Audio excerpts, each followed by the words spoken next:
অপহরণের ১৮ ঘণ্টার ভিতর অপহরণকারীসহ অপহৃত যুবককে উদ্ধার করে যৌথ বাহিনী।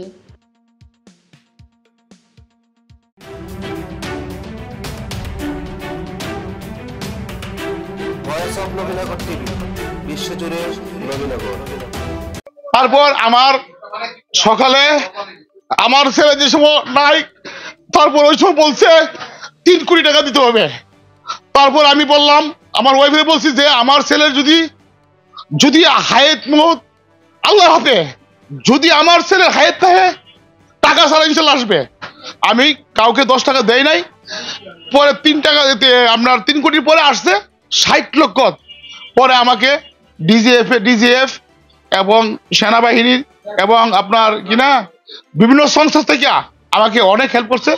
আমি অনেক গর্বিত এবং আমি অনেক আমার যে প্রশাসন বাইরে আমাকে অনেক হেল্প করছে, তাদেরকে অনেক অনেক ধন্যবাদ। ব্রাহ্মণবাড়িয়ার নবীনগর উপজেলার লাউর ফতেহপুর গ্রামের সৌদি আরব প্রবাসী শহীদুল ইসলাম মালু মিয়ার নিজ বাড়ি থেকে পুলিশের উপস্থিতিতেই ১১ জনের একটি দুর্বৃত্ত দল নিজেদের ডিজিএফআইয়ের সদস্য পরিচয় দিয়ে তুলে নিয়ে যায় তার ছেলে রিফাতকে, যার বয়স ১৯। মুক্তিপণ হিসেবে দাবি করে কোটি টাকা। ঘটনার একদিন পর গতকাল মঙ্গলবার বিকেলে যৌথ বাহিনীর অভিযান চালিয়ে রিফাতকে কসবা থেকে উদ্ধার করেছে এবং ডিজিএফআইয়ের পরিচয় দেওয়া রেজাউল করিম রেজা সহ ৯ জনকে আটক করেছে। এই মিশনে নেতৃত্ব দেয়া মোহাম্মদ রেজাউল করিম রেজা বাংলাদেশ বিমান বাহিনী থেকে অপকর্মের জন্য চাকরিচ্যুত হন। চাকরিচ্যুত রেজাউল করিম রেজাও নিশ্চিত করেন অভিযানে অংশগ্রহণ করা সদস্যদের অনেকেই ডিজিএফআই ও বিমান বাহিনীতে চাকরিরত আছে।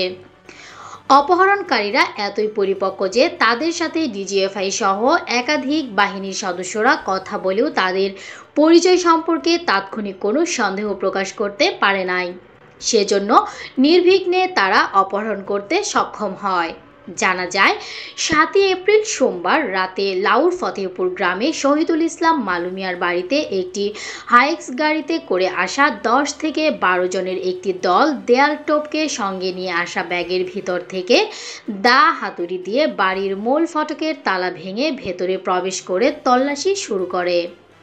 পরে বিষয়টি নবীনগর থানার পুলিশকে অবগত করা হলে পুলিশ এসে তাদের পরিচয় জানতে চাইলে তারা নিজেদের ডিজিএফআইয়ের সদস্য বলে পরিচয় দিয়ে তাদের কাজে বাধা না দেওয়ার জন্য পুলিশকে হুমকি প্রদর্শন করেন। বিষয়টি নিশ্চিত হওয়ার জন্য উপস্থিত পুলিশের কর্মকর্তারা সংশ্লিষ্ট সেনাবাহিনী ও পুলিশ বাহিনীর ঊর্ধ্বতন কর্মকর্তাদের সাথে কথা বলেন এবং অপহরণকারীরাও ফোনে কথা বলে নিজেদেরকে ডিজিএফআইয়ের সদস্য বলে পরিচয় দিয়ে রিফাতকে গাড়িতে তুলে নিয়ে যায়।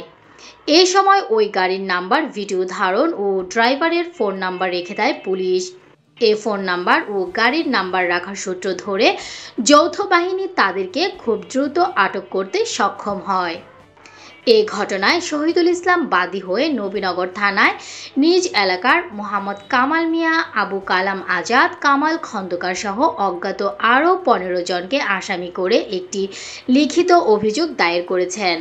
এ বিষয়ে নবীনগর থানার সেকেন্ড অফিসার ও দায়িত্বরত ইনচার্জ আব্দুল মোনাফ বলেন, অপহরণকৃত যুবককে উদ্ধার এবং ক্যাপ্টেন পরিচয় দেওয়ার রেজাকে কসবা থেকে এবং আরও ৮ জনকে খুলনা থেকে আটক করা হয়েছে।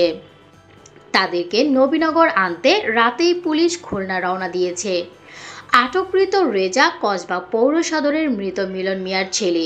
সে বিমান বাহিনীর সাবেক লিডিং এয়ারক্রাফটসম্যান হিসেবে ২০১৪ থেকে ২০১৯ সাল পর্যন্ত চাকরি করেছে।